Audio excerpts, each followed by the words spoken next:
Nggih, assalamualaikum warahmatullahi wabarakatuh. Waalaikumsalam warahmatullahi wabarakatuh. Warahmatullahi wabarakatuh. Waalaikumsalam warahmatullahi wabarakatuh.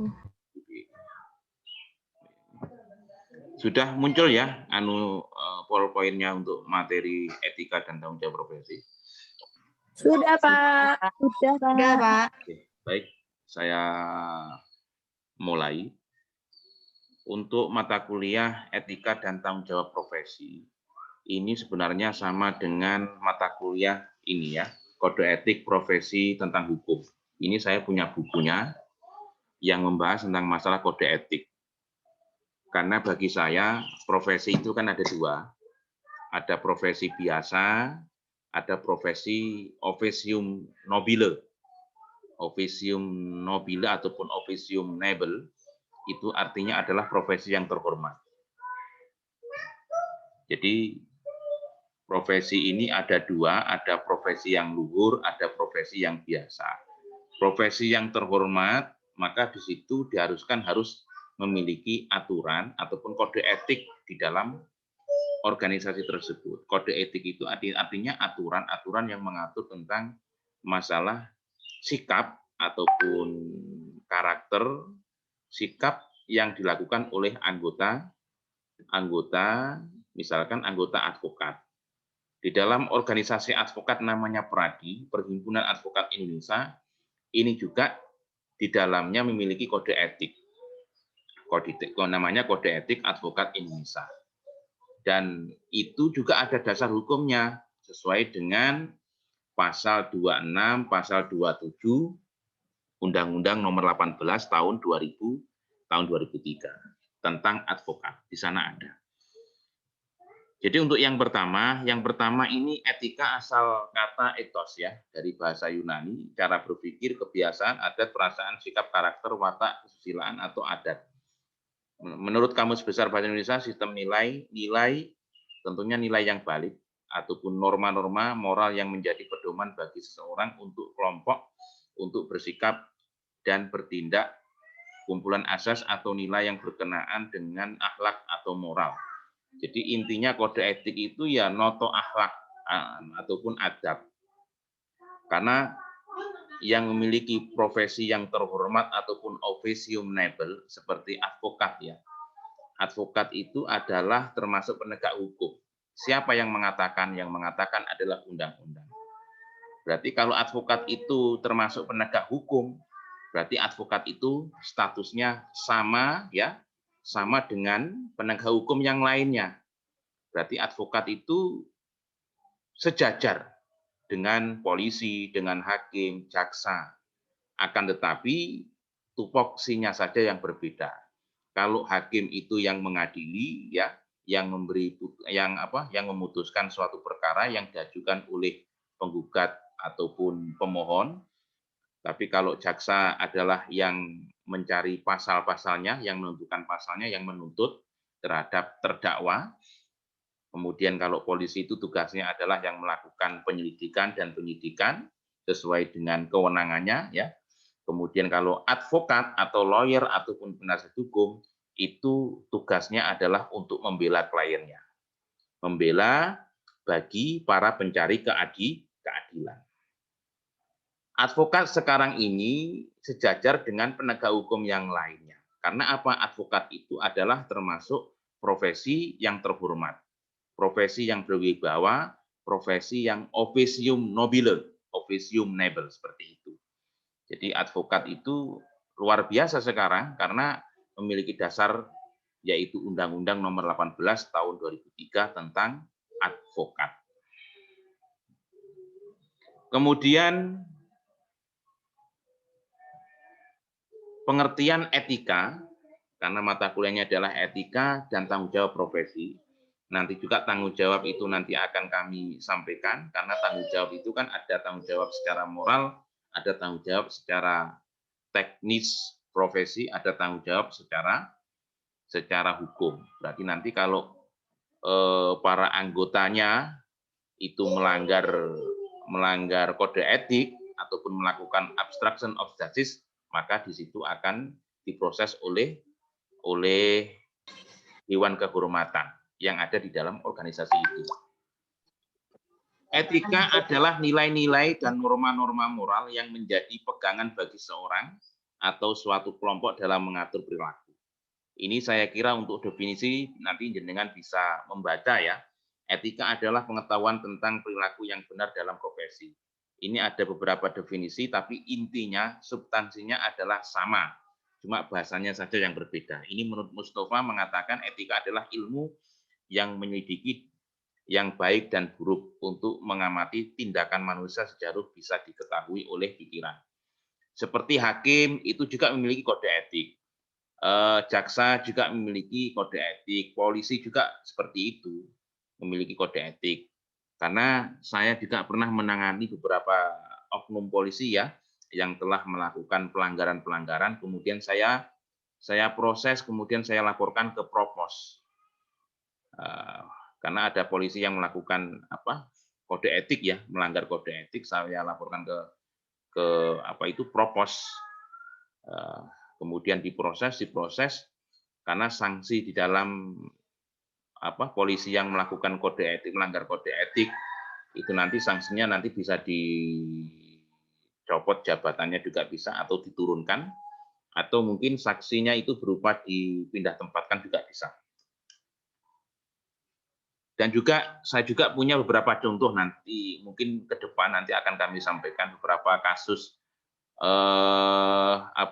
anggota advokat yang melanggar kode etik juga banyak ya. Nanti bahasanya adalah pengadu dan teradu itu ya. Lapornya di mana? Yaitu di Dewan Kehormatan Advokat tingkat daerah. Nanti kalau tidak bisa diselesaikan di situ, maka boleh mengajukan banding ke pusat Jakarta. Di DPN Pradi Jakarta sana ada kode etik atau Dewan Kehormatan Advokat Indonesia DPN Pradi. Notaris pun juga ada, Mbak. Notaris itu juga punya aturan kode etik. Kemudian banyak ya profesi-profesi yang lainnya, artinya profesi-profesi yang terhormat itu pasti memiliki kode etik. Notaris, advokat, jaksa, polisi, dan lain sebagainya. Kemudian kode etik, perwujudan etika dalam bentuk aturan tertulis yang secara sistematik sengaja dibuat berdasarkan prinsip-prinsip moral yang ada pada saat dibutuhkan akan bisa difungsikan sebagai alat untuk menghakimi segala macam tindakan yang secara logika, rasional, umum. Dinilai menyimpang dari kode etik, pedoman bertingkah laku yang berdimensi moral. Ini advokat itu sebenarnya kan tidak boleh menyerang sesama advokat. Karena di dalam Undang-Undang Nomor 18 Tahun 2003 itu ada bagaimana advokat itu berhubungan dengan rekan sejawat ataupun sesama lawyer ya. Bagaimana advokat ketika berhubungan dengan kliennya ataupun prinsipalnya. Advokat tidak boleh menyerang hakim, itu tidak boleh.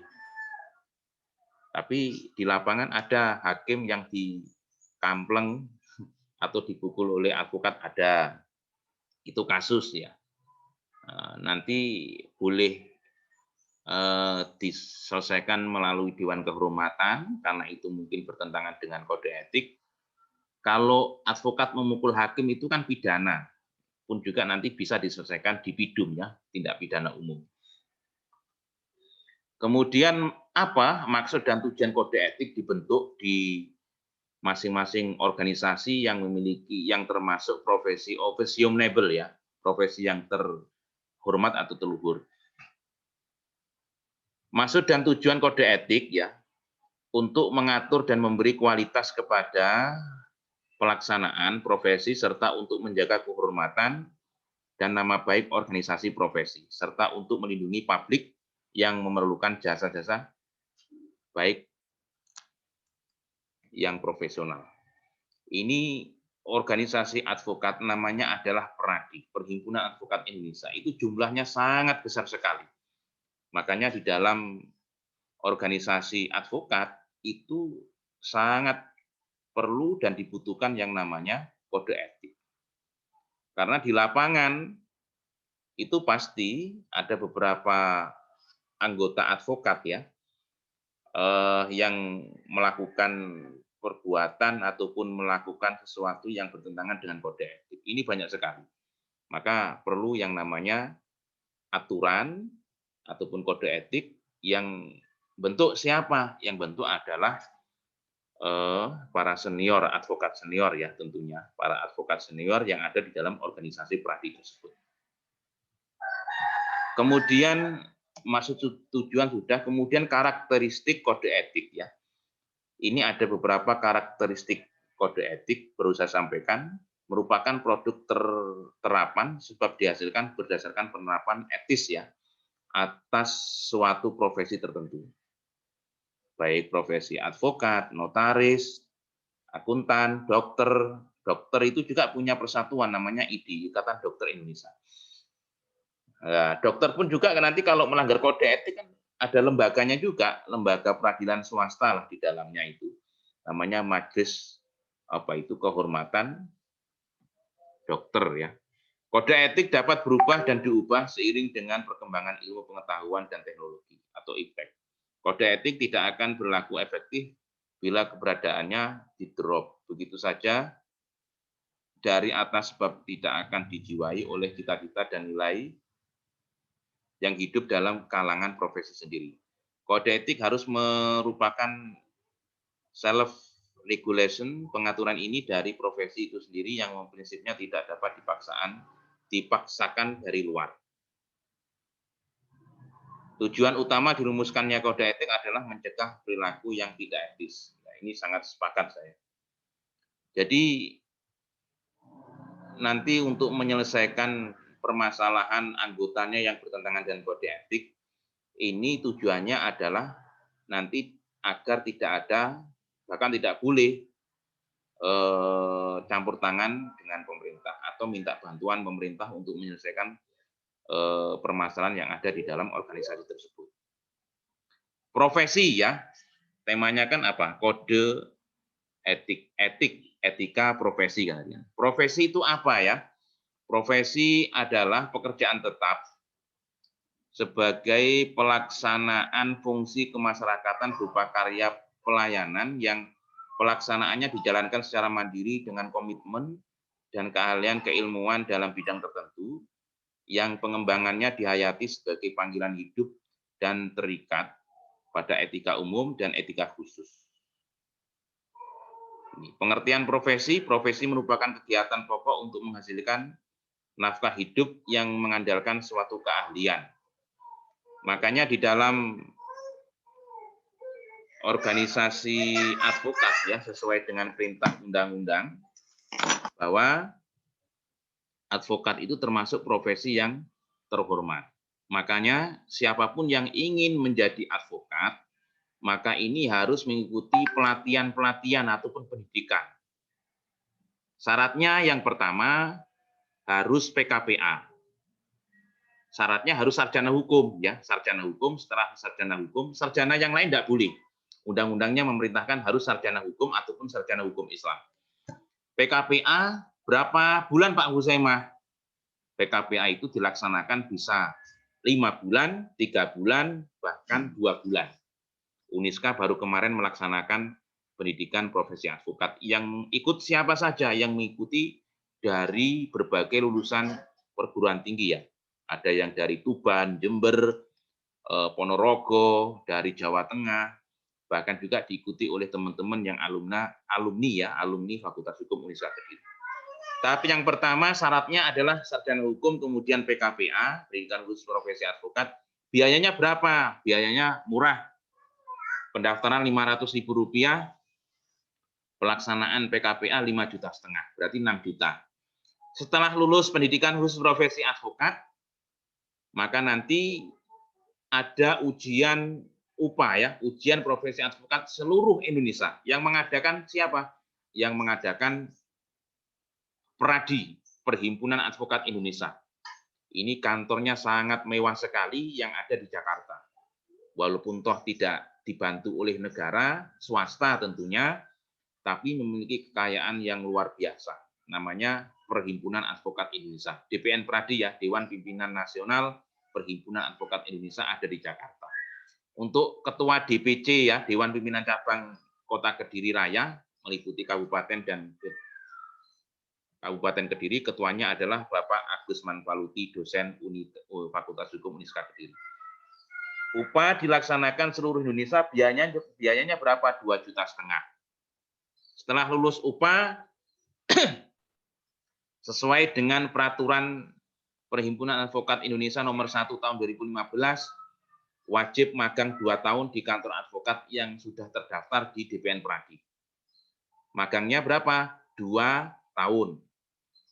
Kalau hanya magang 2 minggu, seperti nanti jenengan akan praktek 2 minggu di pengadilan, itu tidak dapat apa-apa.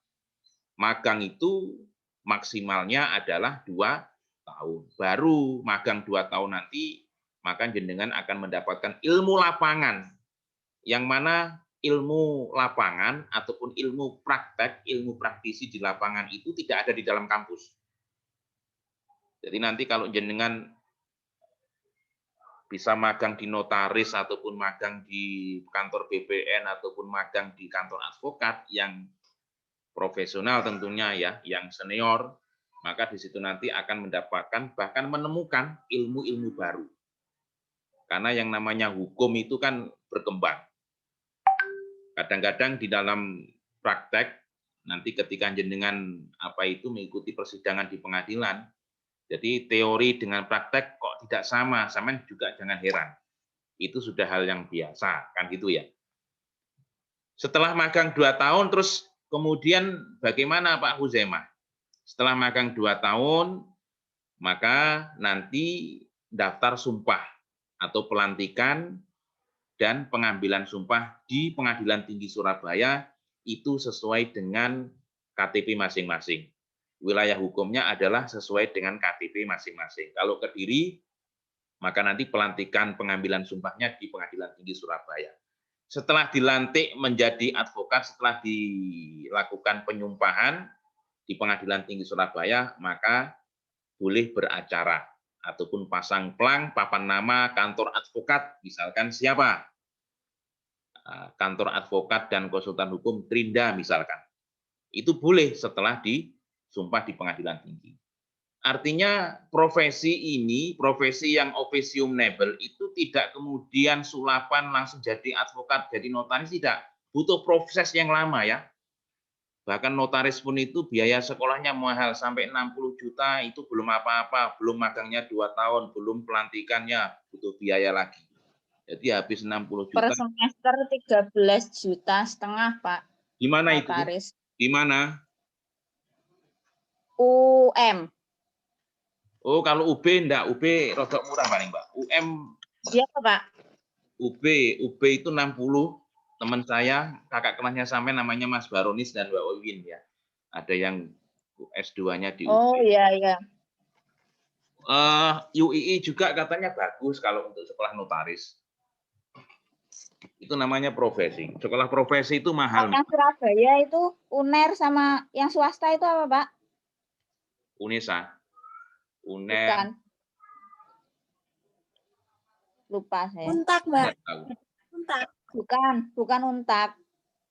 Untak. Lupa aku. Bagus, akreditasinya juga.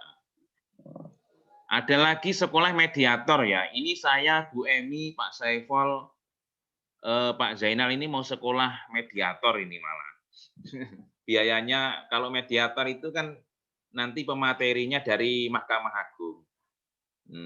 Kalau sekarang Mahkamah Agung, UGM itu sudah kerjasama dengan Mahkamah Agung sehingga UGM bisa mengadakan sekolah profesi mediator dan auditor. Kalau tidak salah Pak Zainal itu sudah sekolah mediator di Jimli School ya. Jimli School atau di FHV Law School itu juga ada. Mediator itu biayanya berapa? 10 juta cukup. Auditor juga 10 juta cukup. Halo, nyambung ya suara saya ya? 2 tahun, Pak. Mediator itu paling 2 bulan, Mbak. 2 bulan, 3 bulan. Yang paling cepat ya advokat. Advokat ya magangnya yang paling lama ya. Magangnya sesuai undang-undang aturannya 2 tahun. Iya. Tapi biayanya murah. Paling 10 juta cukup. Dan sekarang notaris juga sama, Pak, magangnya. Gimana? Magangnya berapa? Lama juga toh yang di kantor BPN 1 tahun kalau nggak salah. Ya, Terus betul. di 1 tahun, di terus notaris 2 tahun. lu sampai notaris toh Mbak iki. Ini yang ngomong siapa ini? Saya Pak Trinda. Oh, Trinda. Notaris toh Mbak Trinda? Apa kerja di Ya enggak notaris? toh Pak, kerja di notaris. Oh, Tapi ada temen yang ini masih proses notaris gitu loh. sapa jenenge notaris sih? Pak Eko Sunu? Bukan. Pujo Anggoro. Oh, tak kira Pak Paulus. Kalau saya Pak Paulus senior ya, notaris senior. Iya, senior. Kalau advokat kan wilayah kerjanya kan seluruh Indonesia, Mbak. Undang-undang itu yang mengatakan, jadi wilayah kerjanya advokat itu seluruh Indonesia. Kalau notaris kan dibatasi ya, Mbak ya. Seluruh Indonesia Pak kalau notaris. Kalau PPAT dibatasi per kabupaten atau kota. Gitu. Heeh. Tapi yang paling Ya. enek duitnya PPAT, Mbak. Yang cepat PPAT memang ya Pak. Ya, paling cepat Cuma PPAT karena sesuai wilayah duitnya, saja. duitnya ning kono notaris. Iya. Itu ya. Jadi untuk profesi biasa itu apa? Ini kan ada profesi dibedakan atas 2 hal, profesi biasa, profesi luhur. Officium nobile, officium noble. Profesi biasa itu ya profesi-profesi sing ya kaya apa Mbak? Petani mungkin. Petani biasa pokoknya. Tapi kalau profesi yang luhur itu kan butuh proses yang artinya ada pelatihan-pelatihan di situ. Karena yang dibutuhkan adalah skill dan praktek. Tidak hanya teori loh Mbak ya. Advokat itu harus paham hukum acara, kemudian baik hukum acara perdata pidana, kemudian jam terbang juga sangat penting loh jam terbang. Advokat itu kalau semakin banyak jam terbang, maka ilmu yang dimiliki itu berarti luar biasa. Ini profesi luhur, memiliki landasan intelektualitas, memiliki standar kualifikasi, PKM, pengabdian masyarakat, mendapatkan penghargaan di tengah masyarakat, memiliki organisasi profesi. Nah ini seperti advokat itu kan memiliki organisasi seperti Pradi, Perhimpunan Advokat Pradi. Tapi yang diakui oleh undang-undang itu sebenarnya hanya satu, karena single bar kalau advokat. Walaupun toh faktanya sekarang ini banyak organisasi advokat yang bermunculan, itu karena ada suatu kepentingan tentunya. Dulu Pradi itu besar tahun 2015 waktu Munas di Makassar itu kan pecah menjadi 3 ya. Ada Pradinya Luhut, kemudian Pradinya Jennifer Girsang, yang satunya Pradinya Uto Hasibuan. Ini saya sampaikan juga pecah. Yang namanya ormas organisasi pecah ini tidak hanya advokat, partai politik pun juga sekarang banyak yang pecah. Tidak hanya partai politik, organisasi keagamaan pun juga demikian. Mergo entuk nggen akhirnya ngedekni dhewe. Nah ya. Seperti advokat pun juga demikian. Advokat itu ada KAI, macam-macam advokat sekarang ini. Tapi yang dimaksud oleh Undang-Undang Nomor 18 Tahun 2003, di dalam undang-undang itu mengharuskan di Indonesia itu harus ada satu organisasi advokat. Karena yang dipakai adalah single bar, bukan multi bar tapi single bar. Single bar itu harus ada satu organisasi. Manfaatnya apa? Manfaatnya tujuannya untuk demi tegaknya suatu keadilan bagi para pencari keadilan. Nah, banyak organisasi kan repot, Pak, itu nanti, Mbak. Kemudian etika profesi, kaidah-kaidah ya. Profesi harus dipandang sebagai pelayanan dan oleh karena itu sifatnya adalah tanpa pamrih. Ini sesuai undang-undang. Artinya tidak hanya mementingkan apa itu material ya, tapi harus mengutamakan bantuan hukum atau memberi bantuan secara cuma. Kemudian tanggung jawab ya, ini tanggung jawab terkait dengan tanggung jawab kan etika dan tanggung jawab profesi. Ini ada 3 hal yaitu tanggung jawab moral, tanggung jawab teknis profesi, tanggung jawab hukum. Kalau tanggung jawab moral ini ya hubungannya dengan sikap perilaku yang dimiliki oleh anggotanya itu. Kemudian tanggung jawab hukum itu ya nanti bagi yang melanggar kode etik maka harus mendapatkan saksi ya. Nanti ini bisa dibaca ini. Tanggung jawab, tanggung jawab profesi. Profesi tadi ada dua ya, profesi yang biasa, kemudian ada profesi yang luhur, seperti itu, ataupun officium nobile. Yang terakhir ini, tanggung jawab hukum. Tanggung jawab hukum adalah tanggung jawab yang menjadi beban aparat untuk dapat melaksanakan tugasnya dengan tidak melanggar rambu-rambu hukum. Wujud pertanggungjawaban hukum adalah berupa sanksi. Seperti kemarin saya mendapatkan klien terkait dengan kasus penggelapan mobil sebenarnya dilakukan oleh oknum polisi sampai beberapa bulan karena rental mobil ya tidak dikembalikan, kemudian sampai dilaporkan ke Kapolsek, kemudian dimediasi, siap tanda tangan dan siap karena mobilnya tidak ada, mobil yang dirental itu sembuh nyanti parane. Akhirnya didamaikan dengan syarat untuk ganti rugi ya 100 juta karena mobil yang dibawa itu mobil Calya, Toyota Calya itu 100 juta. Tapi setelah dibuat perjanjian ternyata tidak mengindahkan, artinya dia ingkar janji. Terus akhirnya sampai berbulan-bulan akhirnya klien saya itu ya menghubungi saya, kemudian ya tetap kita laporkan ke kode etik kepolisian. Sebenarnya itu penggelapan, pakai pasal penggelapan, pasal berapa itu? Penggelapan itu pasal 369 ya, pasal 369 bisa. Tapi kita tidak mengutamakan itu, tapi kita mengutamakan kode etiknya. Tapi alhamdulillah dari pihak kepolisian senang, karena kita selaku kuasa hukum, kita lebih mengutamakan kode etik daripada kita laporkan ke PIDUM, tindak pidana umum. Karena kalau dilaporkan ke tindak pidana umum, itu bisa, karena buktinya ada, telah melakukan penggelapan. Mungkin hanya ini yang dapat kami sampaikan. Kemudian untuk ruang lingkup terkait dengan mata kuliah etika dan tanggung jawab profesi ke depan, nanti kita akan bahas tentang masalah kode etik advokat ya, kode etik polisi, hakim, jaksa, pegawai pemasyarakatan, notaris, KPK, panitera, jurusita, arbiter, mediator, dan auditor, intelijen negara, notaris, dokter, guru, dosen, akuntan, dan lain sebagainya. Karena semuanya nanti ada kode etik. Bagaimana caranya mempertanggungjawabkan profesi yang dimiliki oleh profesi-profesi yang terhormat tersebut. Seperti itu. Mohon maaf kalau ada kekurangan. Ini teman-teman sudah absen di chat room. Sudah, Pak. Sudah kami kopas. Mungkin ada pertanyaan, kami persilakan. Ini yang sudah absen 16. Mungkin ada yang kantrit yang belum.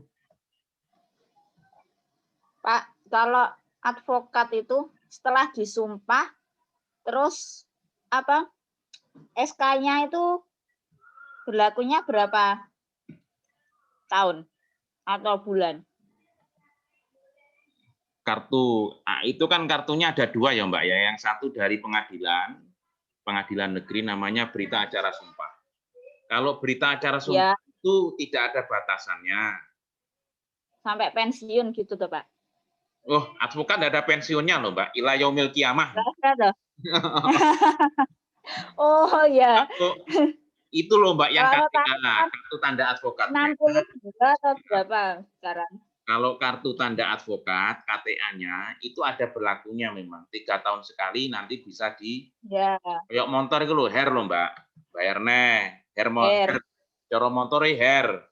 Nah, her KTA itu 3 tahun sekali, biayanya berapa? 750. Oh, cuma gitu aja. Oke. Tapi kan satu klien turah-turah tuh Mbak. Iyalah, satu klien bisa MM-an tuh Pak. Ya kalau kasusnya Mbak tentang kepailitan, kemudian PKPU ya, penundaan kewajiban pembayaran utang. Yang jelas yang paling banyak itu pailit ya, seperti Hotman Paris itu. Kasus yang ini mestinya kan itu banyak atau Pak per kasus? Dalam? Itu Yo. nggak jadi, Pak. Yo banyak no, Mbak. Makanya kan di dalam Undang-Undang Advokat ya nomor 18 tahun 2003, advokat berhak mendapatkan honor dari kliennya.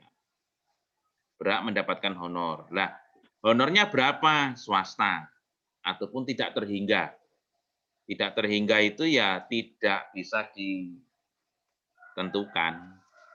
Yo nanti sekali dapat banyak, sekali gak dapat yo wes lillahi ta'ala, bantuan hukum. Berarti kita memberi bantuan hukum secara cuma-cuma. Itu justru malah lebih bagus sebenarnya. Misalkan ada masyarakat miskin yang butuh bantuan, misalkan pencabulan. Ini baru kemarin saya dengan Bu Rini juga nangani pencabulan.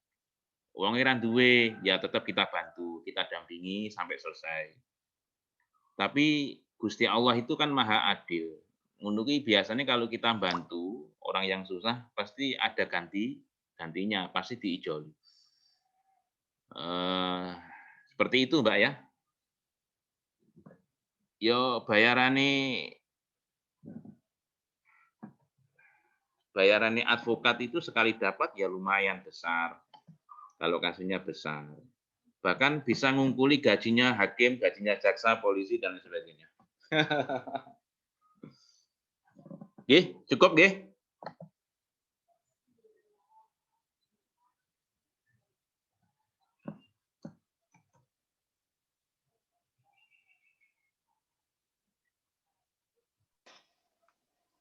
Cukup, saya akhiri. Assalamualaikum warahmatullahi wabarakatuh. Waalaikumsalam. Waalaikumsalam. Warahmatullahi wabarakatuh.